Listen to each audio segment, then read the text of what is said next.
Hello students, now we have to start the chapter that is working of institutions. Okay, तो इसमें हमने अभी तक पढ़ा कि किसी भी ऑर्डर को किस तरीके से इम्प्लीमेंट किया जाएगा, है ना। इसमें हम किसके बारे में पढ़ रहे थे? About the SCBC,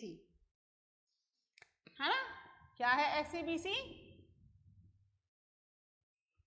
socially and educationally backward classes, इनको हमने SCBC कहा है। और मंडल कमीशन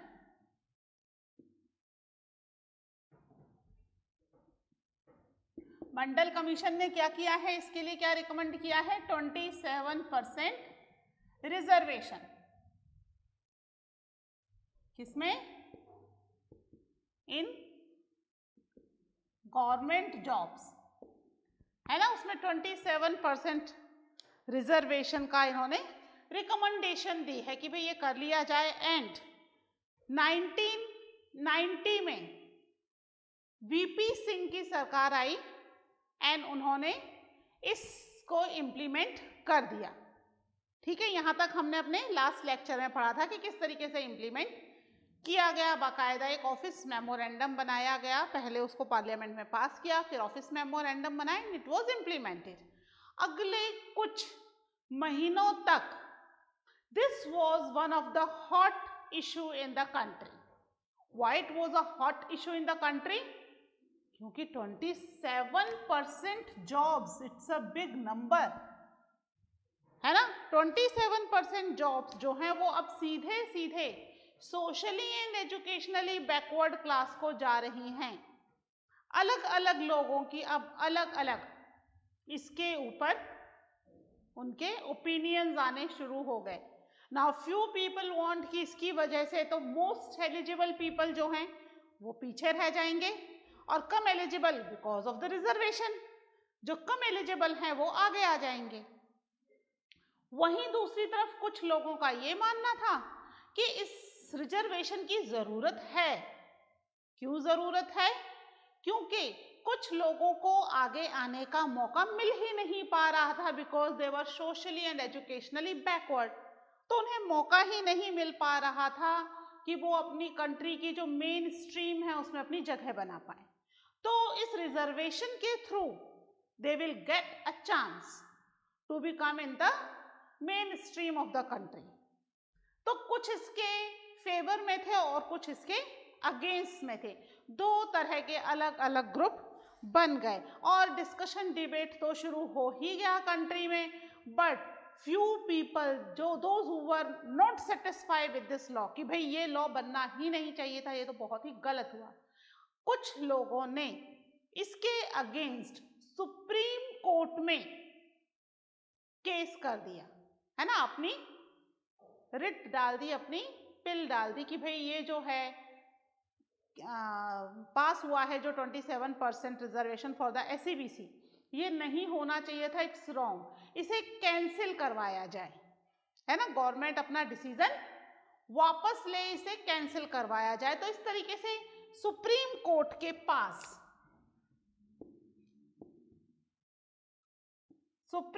के पास ये केस चला गया। कौन सा केस? 27% रिजर्वेशन का, क्योंकि गवर्नमेंट ने तो पास कर दिया, गवर्नमेंट का काम खत्म। अब क्योंकि पीपल आर नॉट सेटिस्फाइड, तो अब लोग क्या करें? अगर वो सेटिस्फाइड नहीं है तो क्या करें? तो यहां पर उन्होंने केस कर दिया इन द सुप्रीम कोर्ट, है ना। सुप्रीम कोर्ट हमारी कंट्री में एक इंडिपेंडेंट इंस्टीट्यूशंस है जो किसी भी गवर्नमेंट या किसी भी इंस्टीट्यूशन के अंडर में नहीं है। It is free to take the decision on behalf of the constitution, है ना। कॉन्स्टिट्यूशन हमारी कंट्री में सबसे सुप्रीम पावर है, द हाईएस्ट अथॉरिटी। तो सुप्रीम कोर्ट जो है वो कॉन्स्टिट्यूशन के अकॉर्डिंगली ही काम करेगा। If people are not satisfied they have to approach to the supreme court. तो सुप्रीम कोर्ट के पास ऐसे कई सारे केस आने शुरू हो गए कि people were not satisfied with this case. तो यहां पर एक इन्होंने सारे केस को कंपाइल करा और Indira Sahane and others versus union government of India, इसके नाम से केस शुरू कर दिया। ठीक है, क्योंकि सेंट्रल गवर्नमेंट ने बनाया था ना लॉ, तो सेंट्रल गवर्नमेंट पर ही क्या हुआ, केस हुआ है एंड द सेंट्रल गवर्नमेंट। ठीक है, तो यहां पर ये केस शुरू हो गया इस नाम से, Indira Sahane and others versus union government. यहां पर सुप्रीम कोर्ट में 11 जजेस की बेंच बनी। ठीक है, 1-2 जज नहीं, कितने जजेस, 11 जजेस की बेंच बनी। Those who listen all the arguments and opinion against or in favor of this case. Few people were against ना, कुछ against थे, कुछ इसके फेवर में थे, तो दोनों की बातें सुनी गवर्नमेंट ने, सॉरी सुप्रीम कोर्ट ने। सुप्रीम कोर्ट के जो 11 जजेस की बेंच बैठी, उन्होंने इन सब की बातें सुनी कि भाई जो फेवर में है उनकी भी और जो अगेंस्ट में है उनकी भी। एंड फाइनली दे डिसाइडेड, क्या डिसीजन आया, that order is valid, order सही है, वैलिड है, यही इंप्लीमेंट होगा। बस इसमें एक चेंज कर दिया सुप्रीम कोर्ट ने टू सेटिस्फाई द पीपल कि अब यहां पर जो socially and educationally backward people हैं, इसकी जगह ये इकोनॉमिकली बैकवर्ड हो जाएगा। यानी कि अब SEBC के अंदर है ना, इस ग्रुप में जो इकोनॉमिकली स्ट्रॉन्ग लोग हैं, वेल टू डू हैं, उन्हें इस रिजर्वेशन का फायदा नहीं मिलेगा, केवल उन लोगों को मिलेगा जो इकोनॉमिकली भी बैकवर्ड होंगे, है ना, क्योंकि पैसे नहीं है, इकोनॉमिकली बैकवर्ड है, उन्हें मौका ही नहीं मिला पढ़ने का, आगे बढ़ने का, तो that people will get the reservation, है ना। हर एक SEBC ग्रुप में इंक्लूडेड कम्युनिटी को रिजर्वेशन नहीं मिलेगा। ठीक है, सोशली एजुकेशनली बैकवर्ड क्लासेस में कुछ कास्ट थी जिनको इसमें कैटेगराइज किया गया था कि भाई ये कास्ट जो है वो इसमें कैटेगराइज है और इन कास्ट को ही रिजर्वेशन मिलेगा on behalf of the socially and educationally backward. तो ये फिर सोशली एंड एजुकेशनली बैकवर्ड की जगह सोशली एंड इकोनॉमिकली बैकवर्ड हो गया। ध्यान रखिएगा, पहले सोशली एंड एजुकेशनली था, सुप्रीम कोर्ट के डिसीजन के बाद क्या हो गया, सोशली एंड इकोनॉमिकली बैकवर्ड। ठीक है, इकोनॉमिकली बैकवर्ड होना जरूरी हो गया। ठीक है, अगर वो इकोनॉमिकली स्ट्रांग है then they will not get the reservation, है ना, इस रिजर्वेशन का बेनिफिट उनको नहीं मिलेगा। ठीक है, ये एक चेंज सुप्रीम कोर्ट ने इस बिल में कर दिया और ये ऑर्डर जो है वो दोबारा से ड्राफ्ट किया गया बाय द सेम डिपार्टमेंट, है ना, जिसमें यहाँ पर थोड़े से चेंजेस के साथ again this decision has to be implemented. तो दिस इज द फाइनली क्या हुआ कि ये डिसीजन जो है वो इम्प्लीमेंट हो गया। कितने सारे प्रोसेस चले, पहले मंडल कमीशन बना, है ना, फिर ये इम्प्लीमेंट नहीं हुआ, लंबा टाइम लगा, फिर उसके बाद गवर्नमेंट ने एक पार्टी ने रिस्पॉन्सिबिलिटी ली and finally it was implemented after 10 years। ठीक है, उसके बाद पीपल नॉट सेटिस्फाइड, तो फिर केस चला, है ना, और ये केस चलने के बाद इसमें थोड़े से चेंजेस के बाद again that same bill was implemented. यहां पर लोगों को सेटिस्फाइड करना भी कंपलसरी है, it's very necessary. If people are not satisfied तो वो क्या करेंगे, बार बार अगेंस्ट में प्रोटेस्ट करेंगे, है ना, रैलीज निकालेंगे। तो इसलिए लोगों के सेटिस्फेक्शन के लिए भी सुप्रीम कोर्ट को इसके ऊपर पूरी सुनवाई करनी और इसका डिसीजन लोगों को बताना कि व्हाई इट इज करेक्ट, है ना। तो प्रॉपरली इसको गवर्नमेंट ने इम्प्लीमेंट किया। ठीक है, इसके कुछ पॉइंट्स हम लिख लेते हैं। Open your notebooks.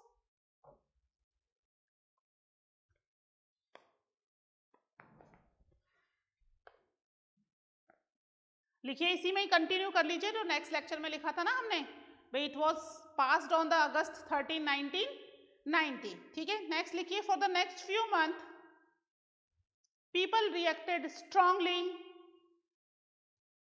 because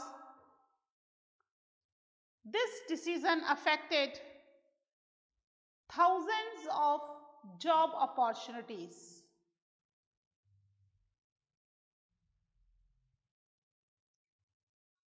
ठीक है, नेक्स्ट लिखिए,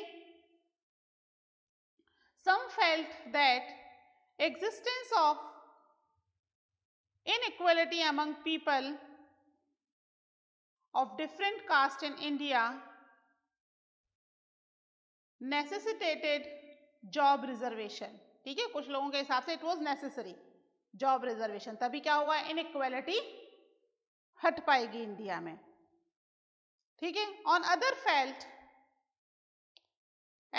felt that this was unfair as it would deny equality of opportunity of those who did not belong to backward community. है ना, इक्वलिटी ऑफ अपॉर्चुनिटी तो रही नहीं गई ना, कैसे रह गई इक्वलिटी ऑफ अपॉर्चुनिटी? अब यहाँ पर तो रिजर्वेशन है, रिजर्वेशन के through if they got less marks तो भी दे विल गेट द जॉब्स, और जहाँ पर दूसरी कम्युनिटी जो इस रिजर्वेशन के कैटेगरी में नहीं आती, उनके काफ़ी अच्छे मार्क्स आने के बाद भी क्योंकि रिजर्वेशन नहीं है, दे will not get the chance, है ना। तो यहाँ पर क्या हो गया, इक्वलिटी ऑफ अपॉर्चुनिटी नहीं रह गई, वो खत्म हो गई, है ना। तो अब दो ग्रुप बन गए, कुछ लोगों को लगता है कि it's necessary for the equality, तब तक इक्वलिटी नहीं होगी जब तक कुछ कम्युनिटीज को रिजर्वेशन नहीं दिया जाए। वहीं जो दूसरा ग्रुप बन गया उसको लगा यहाँ तो इक्वलिटी ऑफ अपॉर्चुनिटी खत्म हो गई, है ना, क्योंकि सभी लोगों को फेयर चांस नहीं मिल रहा है, सबको इक्वल अपॉर्चुनिटी नहीं मिल रही है। ठीक है, नेक्स्ट लिखिए, some person and association opposed to this order and file a number of cases in court. ठीक है, नेक्स्ट लिखिए, this case was known as Indira Sahani and others versus union of India case, है ना, यूनियन ऑफ इंडिया कर लीजिएगा, government हटा दीजिएगा, एक ही बात है, वैसे यूनियन गवर्नमेंट ऑफ इंडिया करें तो भी ठीक है। ठीक है, यूनियन ऑफ इंडिया केस। ठीक है, नेक्स्ट लिखिए, 11 जजेस of the Supreme Court heard arguments of both sides.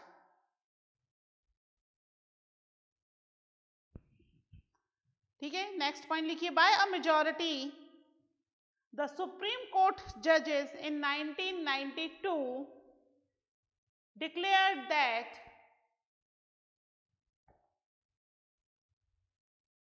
this order of government of India was valid. ठीक है, इसको उन्होंने क्या कर दिया, वैलिड कर दिया, but they modify it that well-to-do person among the backward classes should be excluded from getting the benefit of reservation.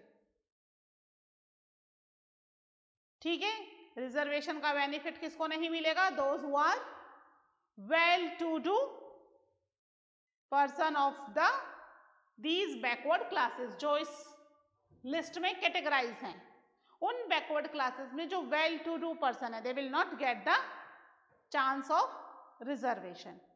Okay, लिखिए इसमें, the department of personal and training issued another office memorandum on September 8, 1993.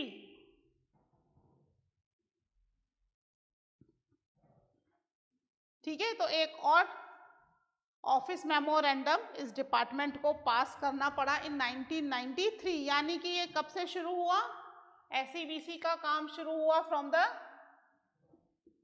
1979, है ना, and finally it was implemented in 1990, then again 1993 में जाके ये finalise हुआ। 1990 वाला जो था वो इम्प्लीमेंट प्रॉपरली नहीं हो पाया। एक रिकमेंडेशन को इम्प्लीमेंट होने में इतने साल लग गए, लगभग 14 ईयर्स नियर अबाउट, है ना, 14-15 ईयर्स लग गए एक रिकमेंडेशन को इम्प्लीमेंट होने में। ठीक है, this is the whole procedure when the government start taking the major of the SEBC कि भाई कौन कौन SEBC हैं, किसको रिजर्वेशन देना है, कितना देना है, फिर दिया भी, people were not satisfied, supreme court. It this case, ये केस हम क्यों पढ़ रहे हैं, हमें इस केस में ये सही है या गलत है रिजर्वेशन, इससे हमारा कोई लेना देना नहीं है, है ना। We are not concern about it कि भाई SEBC को 27% रिजर्वेशन देना सही था गलत था, we are not concern about it. हमारा कंसर्न क्या है, how a bill implemented and if people are not satisfied what they can do. अभी किसान आंदोलन वाला चल रहा है ना, काफी टाइम से चल रहा है, और अब फाइनली सुप्रीम कोर्ट ने भी इसमें इंटरफेयर करना शुरू कर दिया है। ठीक है, कि गवर्नमेंट अगर डिसीजन नहीं लेती तो supreme court will take the decision, है ना। तो ये जो है हमारी कंट्री के अंदर ये इंडिपेंडेंट ऑर्गेनाइजेशन है जो कॉन्स्टिट्यूशनल मेथड से प्रॉब्लम को सॉर्ट आउट करेंगी। ठीक है, और किसी भी रिकमेंडेशन को इम्प्लीमेंट होने के लिए पार्लियामेंट का एक्सेप्टेंस होना भी उतना ही जरूरी है। वो एक्सेप्टेंस होगा तभी कोई भी ऑर्डर आगे पास होगा, फिर बाकायदा एक डिपार्टमेंट है, उस डिपार्टमेंट में इम्प्लीमेंट होगा। अब ये जो डिपार्टमेंट है, ठीक है, ये जो गवर्नमेंट्स थी, जैसे बीपी सिंह की गवर्नमेंट आई, चेंज हो गई, फिर पर्सनल एंड ट्रेनिंग डिपार्टमेंट जो है उसमें ऑर्डर चेंज होता रहा, उसमें ऑर्डर फाइनली ड्राफ्ट हुआ। तो जो बीपी सिंह की government I, it's a political executive. कौन थे ये? पॉलिटिकल एग्जीक्यूटिव्स थे जो हर 5 साल में बदल जाते हैं, है ना। ये क्या करते हैं, पीपल से they have to promise various issues and if they got the chance तो वो उन इश्यूज को, उन पॉलिसीज को इम्प्लीमेंट भी करते हैं, है ना। और अभी जो पावर में है, नेक्स्ट 5 ईयर्स के बाद वो पावर में नहीं रहेंगे, पावर गवर्नमेंट जो है वो चेंज हो जाएगी। लेकिन जो पर्सनल एंड ट्रेनिंग डिपार्टमेंट है जिसने इस ऑर्डर को इम्प्लीमेंट किया, वो डिपार्टमेंट कैसा है, इट्स अ परमानेंट एग्जीक्यूटिव। ठीक है, 1979 में रिकमेंडेशंस आई तो ये फाइनली सौंपी गई, जो इनको हैंडओवर किया गया वो तो उन्होंने उस समय की गवर्नमेंट को किया, जो भी प्रेसिडेंट और प्राइम मिनिस्टर थे, but finally it goes to the personal and training department. वहां पर ये प्रिजर्व करके रखी रही उन डिपार्टमेंट के पास, that was a permanent department. ठीक है, क्योंकि उसके बाद तो 2-3 गवर्नमेंट चेंज हो गई। जब बीपी सिंह की गवर्नमेंट आई तब फिर बीपी सिंह ने वापस से इन रिकमेंडेशन को कहां से निकाला, from the personal and training department, क्योंकि that was a permanent department, है ना। That was the executives, permanent executives, वहां से उन्हें निकाला और उसके बाद इनको इम्प्लीमेंट किया। और सुप्रीम कोर्ट के डिसीजन को भी फाइनली किसने इम्प्लीमेंट किया, पर्सनल एंड ट्रेनिंग डिपार्टमेंट ने। तो हमारे यहाँ पर 2 अलग अलग तरह के हम देख सकते हैं कि डिपार्टमेंट है, one is the permanent, one is the political, है ना, जो कि इन सभी इश्यूज को फाइनली फाइनलाइज करता है और उनको इम्प्लीमेंट करता है टू द पीपल, है ना। पास करने के लिए पॉलिटिकल डिपार्टमेंट है, इम्प्लीमेंट करने के लिए परमानेंट डिपार्टमेंट है। समझ में आई बात? ठीक है, चलिए आगे देखते हैं। Need for the political institution, कि इन पॉलिटिकल इंस्टीट्यूशंस की जरूरत क्यों है, क्यों है जरूरत। अगर ये पॉलिटिकल इंस्टीट्यूशंस ना हो तो क्या हमारा काम चलेगा?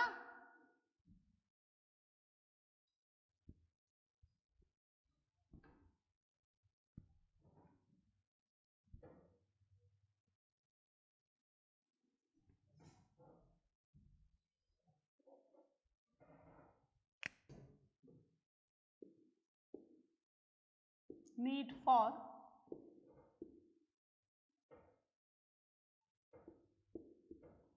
पॉलिटिकल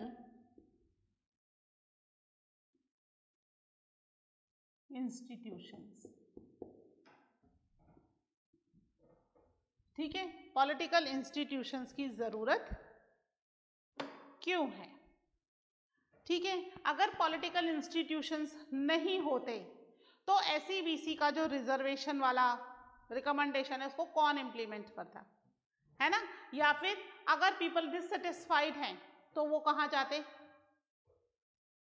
अगर पीपल डिससेटिस्फाइड है तो क्या करें? बैठे रहें? तो फिर डेमोक्रेसी का क्या फायदा, है ना? तो अगर पीपल आर डिससेटिस्फाइड तो उनके लिए अलग से एक इंस्टीट्यूशंस है। अगर लोगों को अपनी कुछ पॉलिसीज या प्रोग्राम्स इम्प्लीमेंट करवाने हैं तो उसके लिए गवर्नमेंट है ना? हर काम के लिए एक अलग अलग डिपार्टमेंट है जो इन काम को प्रॉपरली प्रोसेस करेगा और इम्प्लीमेंट करेगा। देखो हमारी बुक में एक एक्सरसाइज दे रखी है, मेरी बुक ओल्ड है बच्चों, है ना? तो पेज नंबर 82 पर है, आपकी नई बुक होगी तो आप देख लीजिए, नीड फॉर पॉलिटिकल इंस्टीट्यूशंस वाला पेज है, उस पर ऊपर एक एक्सरसाइज दे रखी है, who do what in this case of reservation for backward classes. किसने क्या किया? हु डिड व्हाट, है ना? किसने क्या किया, किसके लिए? बैकवर्ड क्लास के रिजर्वेशन के लिए। 4 ऑप्शंस दे रखे हैं, supreme court, cabinet, president and government officials. फिर इधर दे रखा है made formal announcement about this decision, implementation the decision by issuing an order, took the decision to give 27% job reservation and upheld reservation as valid। तो यहाँ पर supreme court क्या कर रहा है? upheld reservation as valid, कि reservation valid है, इसको फाइनलाइज सुप्रीम कोर्ट ने किया, इसको इससे मैच कर देना। फिर है take the decision to give 27% job reservation. किसने लिया decision? That decision is taken by cabinet, prime minister और his cabinet took this decision। फिर implementation the decision by issuing an order। Order कौन निकाल रहा है? दैट इज गवर्नमेंट ऑफिशियल्स, उन्होंने ही तो, और गवर्नमेंट और ऑफिशियल्स ने ही तो ऑर्डर पास किया, ऑफिस मेमोरेंडम दिस, है ना? तो that is done by the government officials. ठीक है, मेड फॉर्मल अनाउंसमेंट। किसने किया था शुरू में अनाउंसमेंट? व्हेन वी रीड ना, president announce that the government wanted to implement, है ना? तो who did this announcement? that is president। ठीक है, समझ में आया इतना? तो ये जो है इंस्टीट्यूशंस हैं जो कि किसी भी, not only the backward class के रिजर्वेशन, और भी इश्यूज हैं, पॉलिसीज हैं, प्रोग्राम्स हैं, बिल हैं, लॉ हैं, इन्हें इम्प्लीमेंट करते हैं। ठीक है, इसमें लिख लीजिए कुछ पॉइंट्स में लिखवा देती हूं, लिखिए। The government is responsible for, पहले हेडिंग डाल लीजिएगा, the need for political institutions. ठीक है, लिखिए, the government is responsible for ensuring security to the citizens and providing facilities for education and health to all. ठीक है, this is the government's responsibility कि सभी सिटीजन्स को सभी बेसिक नीड्स फुलफिल हो, उनकी हेल्थ से रिलेटेड ज़रूरतें हैं, एजुकेशन से रिलेटेड ज़रूरतें हैं, ये सभी फुलफिल होनी चाहिए। कैसे गवर्नमेंट फुलफिल करेगी? For that purpose government collect the taxes. हम लोगों से टैक्सेस कलेक्ट करती है ना, तो ये पैसा कहाँ जा रहा है? ये गवर्नमेंट के पास ही तो जा रहा है, एंड गवर्नमेंट ही इस पैसे को किस पर खर्च करेगी? For the wellbeing of the people. ठीक है, लिखिए इसमें next point, it collect taxes and spend the money, it collect the taxes and spend the money thus raised on administration, defense and development program। ठीक है, इन पर ये जितना भी टैक्सेस लिया जा रहा है इस पर खर्च किया जा रहा है। ठीक है, अब यहाँ पर किसके लिए कौन रिस्पॉन्सिबल है? अलग अलग डिपार्टमेंट्स हैं, सेम डिपार्टमेंट सबके पास नहीं है, सबके पास अलग अलग डिपार्टमेंट्स हैं, and that the minister is responsible for their department. Basically political ministers होते हैं वो इन डिपार्टमेंट्स के हेड होते हैं, which change after every 5 years। ठीक है, लिखिए इसमें, to attend all these task several arrangements are made in modern democracies which is called institutions। ठीक है, कुछ अरेंजमेंट्स किए गए हैं जिससे प्रॉपरली लोगों को सब फैसिलिटीज प्रोवाइड हो, either it is related to the education, health, defence की हो या प्रॉपर एडमिनिस्ट्रेशन से रिलेटेड हो, सारी फैसिलिटी लोगों को प्रोवाइड हो। इसके लिए कुछ इंस्टीट्यूशंस बनाए गए हैं इन द मॉडर्न डेमोक्रेसीज। ठीक है, लिखिए, in the example we saw several such institution at work, है ना, जो हमने एग्जाम्पल देखा ना, मंडल कमीशन का एग्जाम्पल लिख लीजिए। In the example of Mandal commission we saw several institution at work. कौन सा है? फर्स्ट लिखिए, the prime minister and the cabinet are institution that take all important policy decision. ठीक है, पॉलिसी से रिलेटेड इसको इंप्लीमेंट करना है या नहीं करना है, इससे रिलेटेड डिसीजन किसने लिया? That is taken by prime minister and his cabinet. ठीक है, नेक्स्ट देखिए, सेकेंड पॉइंट लिखिए इसमें, the civil servants working together are responsible for taking steps to implement the minister's decisions। ठीक है, सिविल सर्वेंट जिन्होंने ड्राफ्ट किया था ऑफिस मेमोरेंडम, किसके डिसीजन को इंप्लीमेंट किया? मिनिस्टर्स के डिसीजन को इंप्लीमेंट कर दिया। इसके अलावा इनका कोई काम नहीं था, इनका कोई रोल नहीं था उसमें। ठीक है, थर्ड पॉइंट लिखिए, जो थर्ड इंस्टीट्यूशन हमने देखा, that is supreme court is an institution where dispute between citizen and the government are finally settled। ठीक है, तो ये हमने 3 इंस्टीट्यूशन देखे। जो हमने फर्स्ट इंस्टीट्यूशन देखा है ना, प्राइम मिनिस्टर का, PM plus his cabinet, that is the political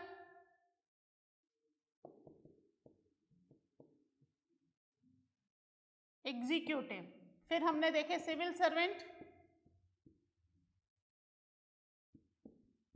that is permanent executive, है ना, और थर्ड में हमने देखा सुप्रीम कोर्ट। ठीक है, तो इस तरीके से ये 3 इंस्टीट्यूशंस हैं विच टुक ऑल द डिसीजन, है ना। सुप्रीम कोर्ट तो बिल्कुल ही अलग इंस्टीट्यूशन है ना, तो which took all the decision regarding the policies and programmes. ठीक है, इन इंस्टीट्यूशंस के बारे में हम डिटेल में पढ़ेंगे, that is in the next lecture. Okay, till then take care, bye.